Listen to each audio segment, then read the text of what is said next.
সবাইকে স্বাগত জানাচ্ছি হাফিজাস রেসিপিস। আজকে হচ্ছে চিকেন বিরিয়ানির একটা রেসিপি শেয়ার করব। আম্মুর এই চিকেন বিরিয়ানিটা খেতে হচ্ছে ভীষণ মজা হয়।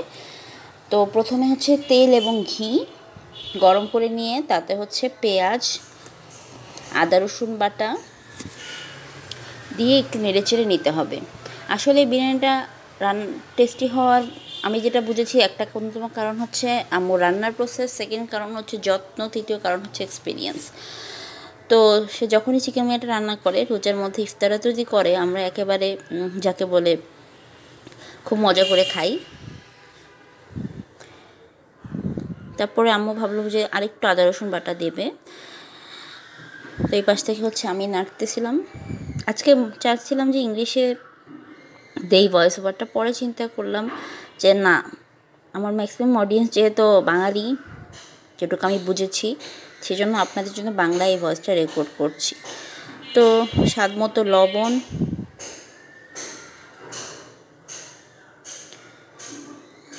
সামান্য একটু গুঁড়ামরিচ এবং আরও কিছু স্পাইসেস এখানে অ্যাড হবে। এই রান্নার প্রসেসটা দেখলেই আপনারা বুঝবে যে এই চিকেন বিরিয়ানিটা এত মজা কেন হয়। এরপরে মশলা বাটা, একটা হচ্ছে কাঁচা জিরা আর একটা হচ্ছে গরম মশলা বাটা।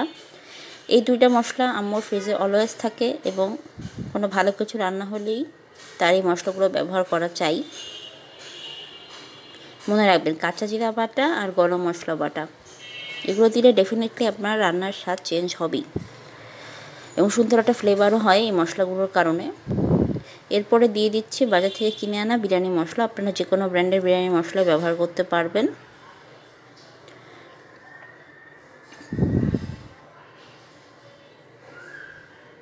তারপর আরও আছে আম্মুর একটা স্পেশাল বিরিয়ানি মশলা, যেটা সে শিলনোড়ায় বেটে নেয়।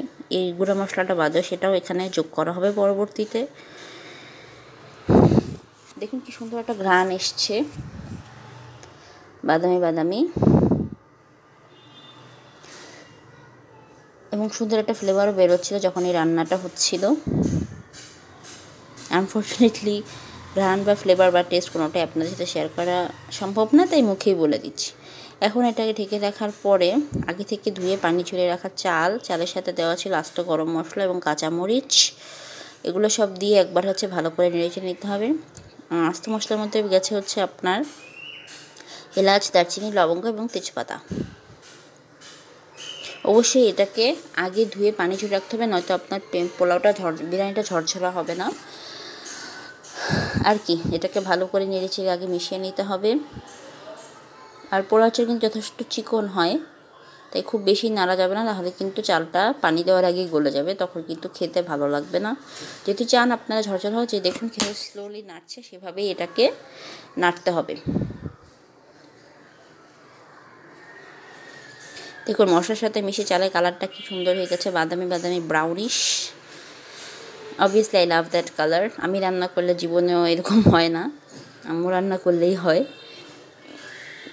আর আমি সবাইকেই বলি যে আমার আম্মুর রান্না ভীষণ মজা, এবং যেই বা যারাই আমার আম্মুর রান্না খেয়েছে, আমার কলিগরা অফিসে সবাই প্রশংসা করেছে। বাট আমি যদিও রান্না করি, আমার রান্না মোটেও অত মজা হয় না অনেস্টলি। এবার ভালো করে ঢেকে দেওয়ার পরে এই যে দিয়ে দেওয়া হচ্ছে আম্মুর স্পেশাল বাসায় শিলনোড়ায় বাটানো বিরিয়ানির মশলা। ভালো করে আরেকবার নেড়ে চেড়ে তারপরে এখন হচ্ছে মাংস, আলু আর পানি ইত্যাদি যেগুলো আছে সেগুলো দিয়ে দেওয়া হবে।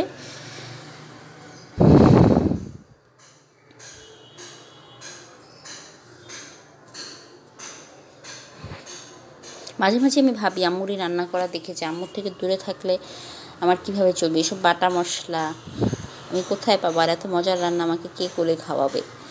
তো যাই হোক, কথা বলতে বলতেই রান্নাটা অলমোস্ট হয়ে গেছে। এখন হচ্ছে পানি দিয়ে ফাইনাল প্রসেসটা করা বাকি। 1 মিনিট এটাকে একটু দমে রেখে দিচ্ছে।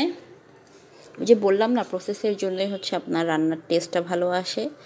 এরপর একদম আদাশের কাপে মেপে হচ্ছে সম্ভবত 2.5 কাপ পানি দিয়ে থাকে। এখানে মনে হয় আধা কেজির মতো চাল আছে, বা আধা কেজির একটু কম।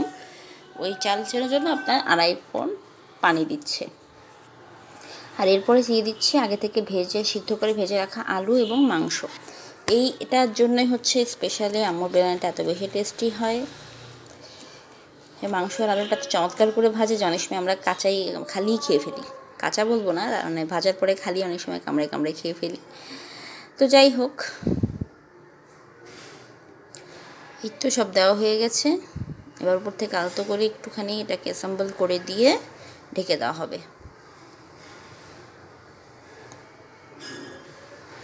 এরপর এটা 15 থেকে 17 মিনিট ম্যাক্সিমাম হচ্ছে কুক হবে দমে ঢেকে রাখা অবস্থায়। এই তো বিরিয়ানি রেডি, সুন্দর একটা ফ্লেভার বেরিয়েছে। আপাতত এটাকে সার্ভ করা হবে। আপনাদের সাথে দেখা হচ্ছে পরের ভিডিওতে। আল্লাহ হাফেজ।